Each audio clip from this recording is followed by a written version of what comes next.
అందరికీ నమస్కారం. గీత పఠనానికి స్వాగతం. నా పేరు రాజేశ్వరి. ఇవాళ మనం భగవద్గీత 2వ అధ్యాయం సాంఖ్యయోగంలో 18వ శ్లోకం చదువుకుంటున్నాం. ఇంతకు ముందు శ్లోకంలో సద్వస్తు అంటే సత్ అనే తత్వ స్వరూపము తెలుపబడినది. ఇప్పుడు అసత్ అంటే అసద్వస్తు స్వరూపమును తెలుపుచున్నాడు. సత్ అంటే ఉనికి ఉన్నది, అసత్ అంటే ఉనికి లేనిది. శ్లోకం చదువుకుందాం. అంతవంత ఇమే దేహే నిత్యస్యోక్తా శరీరిణః అనాసినో ప్రమేయస్య తస్మాద్యుధ్యస్వ భారత. ఈ శరీరంలో అన్నియును నశించునవే, కానీ జీవాత్మ నాశరహితము, అప్రమేయము, అనిర్వచనీయము, నిత్యము కనుక ఈ విషయమును ఎరింగి ఓ భారతవంశీ అర్జున, నీవు యుద్ధము చేయము.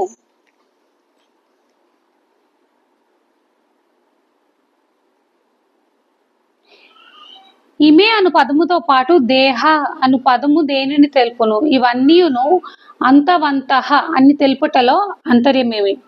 ఇమే అను పదముతో పాటు దేహ అను పదము ఇచ్చట సమస్త శరీరములను తెలుపును.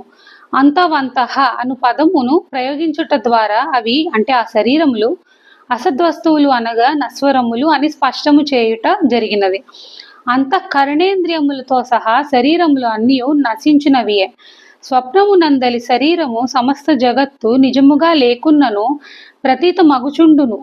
అట్లే ఈ సమస్త శరీరములను వాస్తవముగా ఉనికి లేనట్టివే అయినను అజ్ఞానము వలన అవి ఉన్నట్లు ప్రతీత మగుచున్నవే. వీటి నాశము అనివార్యము కావున వీటి కొరకై శోకించుట వ్యర్థము.